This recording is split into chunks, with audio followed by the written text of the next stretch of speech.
Assalamualaikum warahmatullahi wabarakatuh. Bertemu lagi dengan saya Aisyah sebagai dosen pengampu mata kuliah mikrobiologi.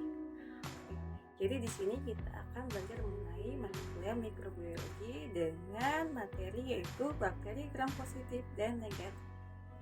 Oke, sebelumnya apa sih bakteri itu? Jadi pertemuan sebelumnya kita sudah membahas apa itu bakteri. Jadi pada mata kuliah hari ini kita akan membahas bakteri gram positif dan gram negatif. Oke, sebelum itu saya akan menyampaikan apa tujuan dari perkuliahan hari ini. Materi hari ini adalah membedakan apa itu bakteri gram positif dan negatif, dan juga mampu mengidentifikasi bakteri gram positif dan negatif dan bisa mengaplikasikannya pada praktik. Oke, kita akan membahas bakteri gram positif dahulu. Kenapa sih dibilang gram positif? Jadi bakteri gram positif itu apabila dilakukan pewarnaan gram, dia akan menghasilkan warna violet atau ungu. Sedangkan bakteri gram negatif, dia akan menghasilkan warna merah. Jadi positif ungu, violet, dan merah itu gram negatif. Apa sih perbedaannya? Jadi pada positif itu akan menghasilkan warna ungu disebabkan oleh dia mempunyai dinding sel yang tebal, yaitu sekitar 60-90%. Sedangkan yang negatif dia mempunyai dinding sel yang tipis, yaitu 10-20%. Jadi strukturnya itu juga berbeda.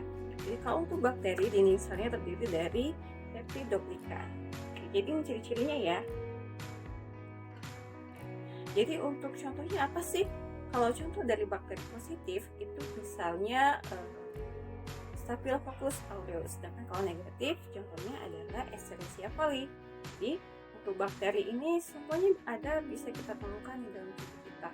Jadi misalnya kalau E. coli itu bisa menyebabkan saluran pencernaan atau penyakit pada infeksi pada saluran pencernaan. Tapi kalau Staphylococcus aureus itu bisa mengakibatkan infeksi kulit.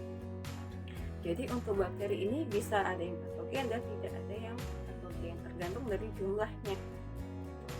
Jadi struktur dinding sel itu sangat mempengaruhi dari perbedaan bakteri gram positif dan negatif.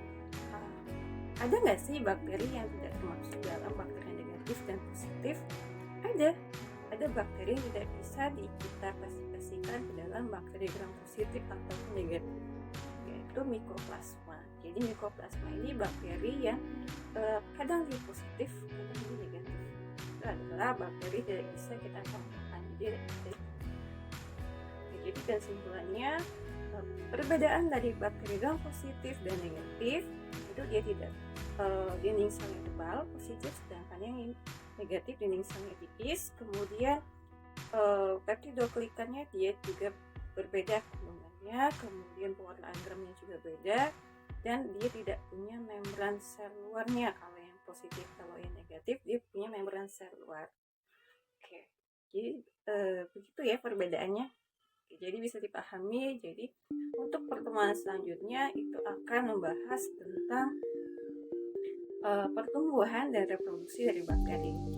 Dan untuk mengetahui lebih jelas dari materi ini, kita akan menyaksikan video mengenai bakteri gram positif dan negatif ini. Oke, berikut videonya. Jadi videonya sudah kita tampilkan. Nanti di situ saya akan memberikan refleksi untuk kalian semua bagaimana bisa menyimpulkan dari video tersebut, apakah bisa memahami inti dari yang disampaikan oleh video tersebut. Nanti kita akan bahas diskusi pertemuan selanjutnya. Oke, sampai jumpa. Saya akhiri. Wassalamualaikum warahmatullahi wabarakatuh.